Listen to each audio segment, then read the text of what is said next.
এই যে মাঠে আমরা খেলতে এসেছি অনেক পুরনো কথা মনে পড়ে। আমি বেসিক্যালি আগে ক্রীড়া জগতেরই লোক ছিলাম।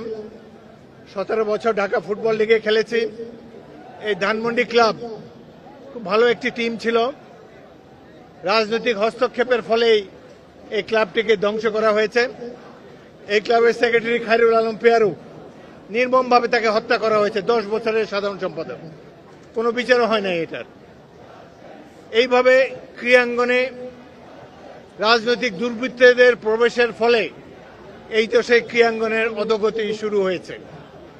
বিশেষ করে আওয়ামী লীগ দলীয় রাজনৈতিক নেতারা প্রত্যেকটি ক্লাবে যেভাবে ঢুকেছে এবং তাদের কারণে ঐতিহ্যবাহী ক্লাব, আমি ঢাকা মোহামেডান স্পোর্টিংয়ে খেলেছি 12 বছর। এই ক্লাবও দেখি এখন ক্যাসিনো চলে। ওয়ান্ডার্স ক্লাবে খেলেছি, সেখানেও ক্যাসিনো চলে। কোনোদিন যা কল্পনা করে নাই ক্রীড়ামোদীরা, এইভাবে এই ক্রীড়াঙ্গনকে ক্যাসিনোতে রূপান্তরিত করেছে তৎকালীন আওয়ামী লীগ সরকার। খেলাধুলায় একেবারেই তারা ধ্বংস করেছে। একটা উদাহরণ দেই, এই দেশের খেলাধুলা যারা করে, স্পোর্টস ওয়ার্ল্ড হলো একটা ডিফারেন্ট ওয়ার্ল্ড। যারা বর্তমানে খেলার মধ্যে আছে অ্যাক্টিভ খেলোয়াড়, তাদেরকে রাজনীতি থেকে দূরে রাখা হয়।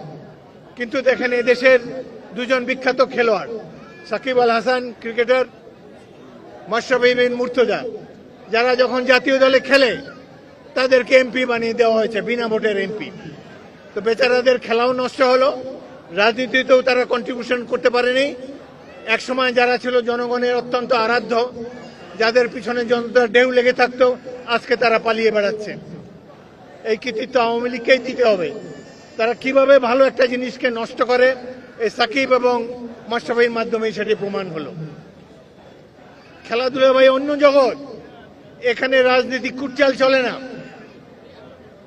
আমি ক্রীড়াঙ্গনে, এই দেশে ক্রীড়াঙ্গনে অনেক বছর খেলেছি। নির্বাচনের মাধ্যমে ফিফা বিশ্ব ফুটবল সংস্থা তার সদস্য হয়েছিলাম। কয়েকটি বিশ্বকাপে অফিসিয়েট করেছি। দেশের যাদের খেলা দেখে মুগ্ধ হতাম, পেলে, বেকেনবাওয়ার, ম্যারাডোনা, এইসব ব্যক্তিদের সাথে আলাপ সালাপ করে দেখেছি। এদের মন হলো অন্যরকম। রাজনীতির ধারে কাছে তারা থাকে না, খেলাধুলাই তাদের জীবন। কিন্তু বাংলাদেশের ক্রীড়াঙ্গনকে কিভাবে নষ্ট করলো। এই মাঠের নাম ধানমন্ডি মাঠ। প্রথম বিভাগ ফুটবল খেলতো এই মাঠ। হঠাৎ করে সাইনবোর্ড টাঙানো হলো লেফটেন্যান্ট শেখ জামাল মাঠ। তারপরে এই ধানমন্ডি এলাকার জনগণকে এই মাঠে প্রবেশাধিকার বন্ধ করে দেওয়া হলো। এই ধানমন্ডি এলাকার মানুষ বহুদিন আন্দোলন করেছে, তাদের ছেলেমেয়েরা এই মাঠে ঢুকতে পারে না, যারা ছোট থেকে বড় হয়েছে এই মাঠে খেলে।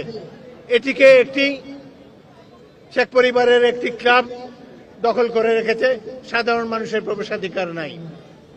আজকে এই আনন্দ উৎসব পরিবেশ দেখে আমার মনে হচ্ছে যে প্রকৃতই দেশটি আবার স্বাধীন হয়েছে। এখান দিয়ে যখন হেঁটে যেতাম, এটি ছিল অবরুদ্ধ একটি স্থান।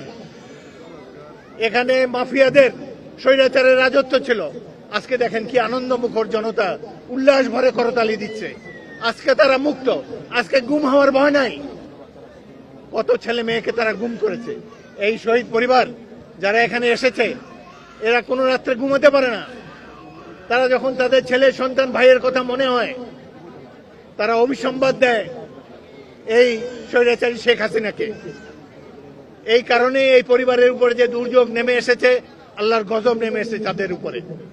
দেশের রাজনীতিকে ধ্বংস করেছে এবং সাথে সাথে এই দেশের খেলাধুলাকেও ধ্বংস করেছে।